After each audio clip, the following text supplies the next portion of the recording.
case you caught our extensive coverage of the 2025 mobility show in Japan on Driving.ca, you read about all kinds of great vehicles, in particular this one.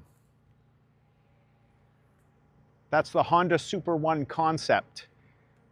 And the great thing about it, I'm going to drive it. According to Honda, the Super One prototype was developed as a compact EV designed to transform everyday mobility into an exciting and uplifting experience by offering a variety of features that make the in-vehicle experience more enjoyable for the drivers. Translation: a blast to drive.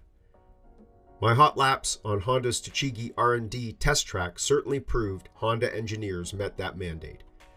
The lightweight Super One has a wide chassis, wide tires, and with the battery pack centrally located under the floor, a low center of gravity and refined balance which made every corner a delight. It stuck to the ground with very little body roll.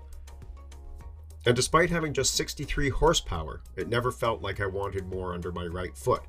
When I did want a little more, especially coming out of the final corner and into the long straight, I bumped up the power output by engaging boost mode. Not beast mode, boost mode. Honda engineers were mum on how much more power boost mode provides, but it was noticeable. In addition, the performance-oriented mode simulates a 7-speed gearbox with associated upshifts, downshifts, throttle blips, and exhaust sound. I'm not a huge fan of this simulated stuff in EVs, but I must admit that in a track situation, the piped-in sounds heighten the experience. The Super One prototype is designed in the long-standing tradition of Japan's kei cars, the smallest category of expressway-legal vehicles on the island nation. Like the kei cars, the Super One has very small dimensions, but brakes with typical kei car styling, with prominent blister fenders, and to maximize aerodynamics, front and rear air ducts. The prototype I drove did not have a finished interior, but did have excellent sport seats, which will be available in the production vehicle. The Super prototype is the third Honda in its all-electric K segment, which includes the N City car and the N van, which is currently on sale in Japan. Finally, what's with the name Super One? Very Japan-like. According to Honda, the name represents the automaker's goal to create a vehicle that transcends conventional norms and standard, that's the super part, and then delivers customer value unique only to Honda, that's the one and only part.